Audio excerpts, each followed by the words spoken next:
Redacted is getting lots of attention with its Hades-like gameplay, and with all of these guns and weapons, you might get confused what to do. So I'm going to tell you what Clint Eastwood said to Tuku.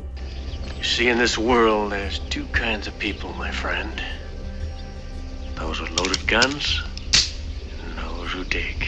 So if you don't want to dig your grave in Redacted, this video is all you ever need. Without further ado, let's start with melee weapons. Number 1. Stun Baton. Stun Baton has a fast, sweeping attack that staggers simple zombies. It doesn't do that much damage, but it's very balanced. Really good for a base weapon. Even though the charged attack is impossible to use, this one has the worst of them all. Nothing more to be said about the default, so number 2. Cattle Prod.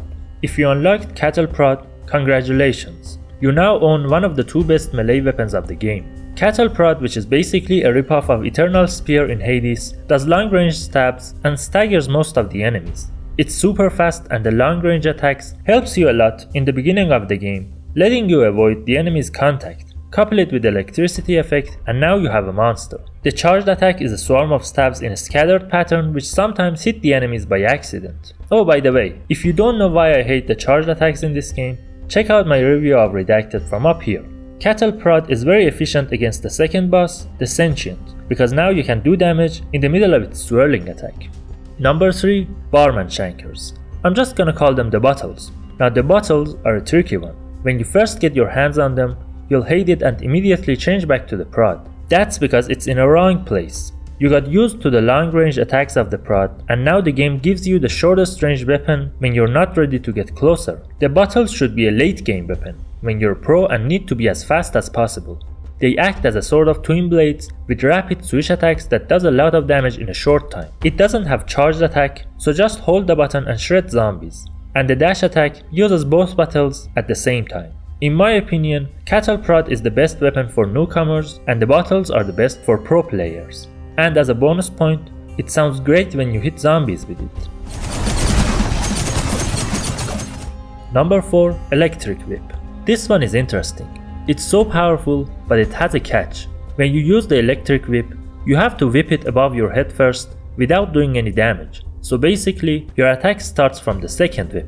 It does a whopping number of damage and it's great to do combos, but personally, I don't see how it can be employed correctly in a fast-paced game which you should move around rapidly and might not have a chance to do two continuous attacks. Electric Whip has the best charged attack in my opinion, or rather the only one that actually works, cause you don't need to aim it. It hits everything in a big circle around you.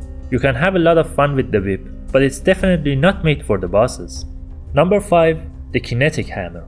The hammer is a curveball. It's the most powerful one in terms of damage, but it's also the slowest one. The attack pattern is similar to Stun Baton and staggers almost every non-boss enemy. If you really love this weapon, you need to boost up its attack speed with a boon up to 40 or 60%. Until you find that boon, only use the hammer's powerful dash attack. And also if you have a problem with defeating the Berserker, the hammer can be of great help. Actually, if any boss causes you trouble, check out my short video for helpful tips about each one. Before we go to the second category, if you found this video helpful so far, hit the like button and subscribe to my channel. Part 2. Ranged Weapons. Starting with number 1. Handgun. Unlike the base melee weapon, handgun is not decent at all. It has a slow fire rate, low damage, and very few bullets. The only suggestion I can make about it is that to get rid of it as fast as you can. It's all uphill from here. Number 2. Riot Gun. Riot Gun seems the most rational option in a zombie apocalypse. And it is, but only at first. Riot Gun is fun and easy to use. It has a low range, high damage, and just like a normal shotgun, the closer you are to the target, you do more damage. It works great with Cattle Prod, since you can use both of them from a certain distance without any need to get close or pull back. It also works great against all of the bosses except the Crane. But at the same time, it's overrated. You realize this after wasting a lot of time thinking you found gold. It has only 8 bullets and takes forever to reload. And the spreading pattern of the bullets is useless against simple zombies. Number 3. Assault Rifle. As the name suggests, the Assault Rifle is a long-ranged gun with a whopping number of 30 bullets in each mag. If you're new to the game, this comes handy. It seems like its damage should be really low, but it's not. The fire rate compensates for the damage, and if you find a boon to increase it, you're set for this run. The only problem I see is that it takes even longer than the shotgun to reload and it doesn't work great on the bosses, so couple it with a good melee weapon and be ready to rely on that a lot. Number 4. Grenade Launcher. There's an imposter among us. Can you find it? Grenade Launcher rightfully wins the honor of being the worst weapon of Redacted. First time you unlock it, you say, that's it, I won the game. I just shoot grenades at my enemies. If it worked in Call of Duty, it works here too. No, it doesn't, honey. And I tell you why. Because this isn't a grenade launcher. The name is misleading. It's Sticky Bomb Launcher. It shoots bombs that is supposed to stick to the enemy, but most of the time it misses and falls on the ground. But that's not even the worst part. They won't automatically blast. You have to detonate them. So not only you need to keep track of your clips and reload the gun, you also need to do the same with your bullets. The idea is that you can shoot at each enemy and detonate them all at the same time, doing a devastating blast. But it is what it is. Devastating. For you, not for the enemies. The only use for this gun is to destroy this punching bag with it, alongside Kinetic Hammer. Number 5. Atom. Finally, you found the GOAT. Atom is a laser gun that does great damage while having the longest range between all the weapons of the game. You can hold it on enemies and evaporate a horde of zombies. Instead of mags, we now have an overheat gauge, which is so better to work with because normal guns will abandon you in critical moments, but if you pay a little attention, Atom will almost never overheat. It works great on the bosses, even against the crane, and it's the most customizable gun in the game. Every boon and aspect will change the laser's color, and if you're lucky, one feature divides the energy beam into 3 forks. Couple it with anything you like, it works great, especially with Ignite. Number 6. Dual Blasters.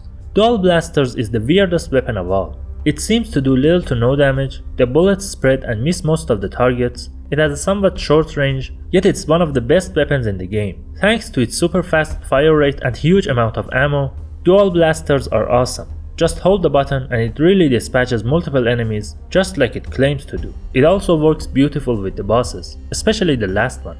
Number 7. Mortar Backpack. Another big gun that disappoints you. As the name suggests, it's a portable mortar that rains shells on the enemies. Looks good, sounds good, but it's not. First of all, it has the lowest fire rate, and second of all, the first one is really important. Because you have to keep guessing where the enemy is going to be 3 seconds later. So you shoot and wait for the shell to go up and come back down, only for the zombie to change its mind and go another way. And the worst part is, you only have 3 shells with each reload, so that gives you a really narrow chance. As the last weapon of the game, I expected it to be an absolute banger, but the only thing it bangs is empty areas 2 seconds after the target has left it. As I said in my short about bosses, it works great on the crane, but that's the only boss it works on. And that's because the crane doesn't move, so it's an easy target. And when it starts to block each side of it, you have to find another way to attack. Now for the chef's choice. Barman Shankers with Atom. One of them covers short range and the other helps you with the enemies out of reach. It needs a lot of movement and dashes to work, so if you're looking for a more balanced and slow run, you can replace the glasses with Cattle Prod or the Atom with Dual Blasters. Did this video help you come to a decision? Then be sure to hit the like button and subscribe to my channel. If you have a counterpoint, share it with me in the comment section and let's have a conversation about it. And just as always, be safe, friend. Don't you dare go alone.